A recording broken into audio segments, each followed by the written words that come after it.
Hey everybody, it's Mac again. Welcome back to FDE. We are racing. We are finally racing. We had our first official points race this weekend, and it was a learning experience, to say the least. I ended up getting third. There's definitely some faster karts out there than me, but overall it went okay, I would say. There's a lot of room for improvement, but I'll get there. To speak about the overall feeling of the race, there's something I noticed. This track runs both micros and karts. And what happens, in my opinion, is that karts use these circular pucks to outline the infield of the track, whereas micros use some sort of barriers. So every time that they have different races, they have to swap these things out. I don't see where these circular pucks are going in, at least in the time I spent on the track from practices and a practice race and leading up to this, is that I don't believe they're in the same spot every time, which is a little infuriating because the track is never the same. I can't use that as an excuse for what happened because everybody's on the same playing field. Everybody has to learn that learning curve. But the way this weekend went, it was a struggle. I couldn't figure out how the kart wanted to be driven. We had a race before this. It was a practice race. And it took all the way until the main to figure out what the kart wanted to do. But once I figured out what I wanted to do, it liked high side, pushed in hard, and that would carry through. And as soon as I tried doing high side, push in hard on this new, what I would consider setup, I soon realized that it's not the same apex. It's not the same curve as it was set up the first time. Even with tire pressure is the same. I know track conditions differ completely. So it was a bit of a struggle on that end because it was like I was relearning the whole kart and track again. With that being said, I did take the opportunity and the time to try some different things, which this is what this whole season is going to be about, is trial and error. You know, I have no championship to back. I have nothing to defend. So this year I can do whatever I want. I can try whatever I want. I can just completely change setup wherever I want, test it and see it, and go from there with nothing to worry about because it's my first year here doing this. I have a lot to learn. So with that, let's get into heat one. There's two heats in a main. I'm going to talk about each one and my thoughts and how it went before I show them to you guys. So something to realize when doing these races I forgot to mention is that they do these races by P-pick. There's no qualifying. So you pick a number, basically 1 to 100, and depending on how many people show up, say there's 10 people, if you pick 7 and somebody picks a 3, well, that person that is 3 obviously is going to start in front of you. And what they do is that they invert the field on the second heat. So if I started first in this heat, that means that however many karts were in, I would invert to the back. If there was, say, 4 karts, if you got a number 2 P-pick on the first heat, you would invert and start in 3rd position. If you started 4th in the first heat, you would invert to the 1st in the second heat. And then there's points based off of where you finish in each heat that then is calculated and puts you in your position for the main. So that's how this is done. So in this heat, I ended up P-picking first, which was great, but as you'll see, it didn't work out for me.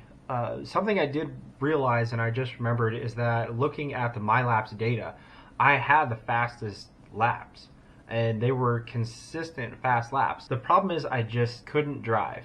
There is nothing wrong about the kart because it was the fastest. I just need to get better at driving. That's the only thing I can say about it.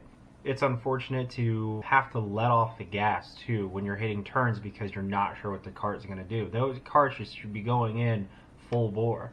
Pedal to the floor kind of a situation. You throw it, it holds, it sticks all the way through. Couldn't get it done. That's heat one in a nutshell.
Heat 2 was a learning experience because I ended up changing something drastically with the tires. I shortened up the split on the tire. So what split is say you've got 8 pounds on the inside tires, 10 pounds on the outside tires. Depending on what your kart is doing, you can increase your split, so say 8-11, or you can decrease your split and say maybe 8-8, keeping the tires the same. Depending on what your kart's doing, you can change that stuff up. I made a change. I shortened the split up, and it actually seemed to like it better. Again, it was just one of those situations where I couldn't drive it. I couldn't get the apex right. I couldn't get the turns right. Something about driving these karts is, with this class, this is a non-prep tire treaded class. We've got everything going against us that we could possibly have. We have no grip besides what the tire in stock form has to give. These karts, you don't just turn and the tires turn you through. These karts you have to drive. You have to stick it a little bit and it will drift, four-wheel drift. And you have to time it just right to make sure that all 4 tires dang near are drifting perfect through the turns. Getting that right every time, I mean, it's very difficult, obviously.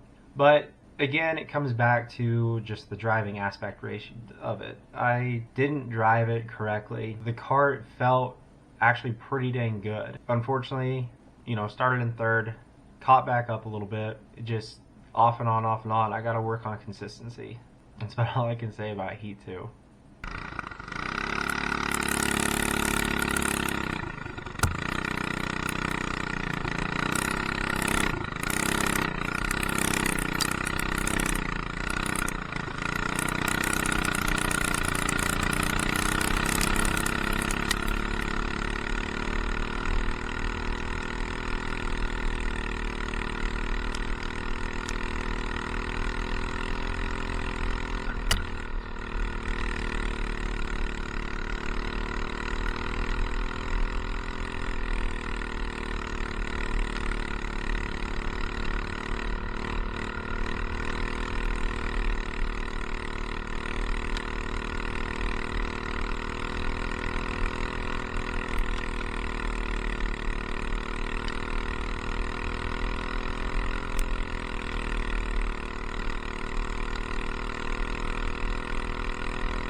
The feature race was actually a pretty good race. I started to get a better understanding of what the track wanted to do. Like I said in the beginning, I could never figure it out, but towards the end, I started to get a better understanding of where the lines were at a little bit better and how the kart wanted to handle it. I went opposite direction with the tire split. and it seemed to have helped out a little bit. So that was a great thing. One thing that you'll notice, and this was another stupid thing that was fighting me heat too, is that if you watch my visor, if you watch my screen on the left-hand side of the camera, you'll start seeing that it fogs up. So as the race is progressing, the humidity is building in the helmet and it starts fogging up, and I can't to a certain point see it. And you'll notice sometimes I'll try to reach over and pop the visor up just to get some air in under it. Just one more dumb thing that was fighting me that night. So I looked at the helmet after I was done and noticed that all the vents were closed on it. So definitely going to open the vents up, and that should help out. The reason I have them closed is because in practice laps it was so dang dusty that I had the vents open, and it was hurting my eyes. Dust was floating everywhere in the helmet, but definitely need to open those back up. So that's one more thing that was going against me there. Besides that, again, it came back down to the driving. The kart was doing good and it would hold well enough, but as you'll see, I end up driving over the pucks, which once you hit those things, those are solid metal, and you're driving on a vehicle that has absolutely no suspension besides the tire. So when you hit those things, you hit those things. I mean, I didn't even want to look under the cart because I was like, what did I just scratch or break? Regardless, it all comes back down to driving. There is a certain point of the cart where you can have an amazing cart, but if you can't drive that thing, it doesn't matter what you do to the cart, it's just still going to boil down to you as a driver. And I'm here to admit full-heartedly that this is something that I have to work on. The cart I can adjust to be 100% perfect condition, but until I learn to drive it, until I get this track down, until I understand what it wants, where it wants, and how it wants it, I'm not going to be able to do this to an extent of being successful. Overall, it was a learning experience this weekend. Got some things I want to try to test for the next time, see if maybe that helps out. Besides that, that's pretty much how the weekend went. I'm super excited to get started on this. I hope to pick up and show you guys some more videos. It's been quite a while, I'll admit. But either way, take a look at the main. Thanks again for checking in. We'll catch back up on the next race. We'll see how things go. So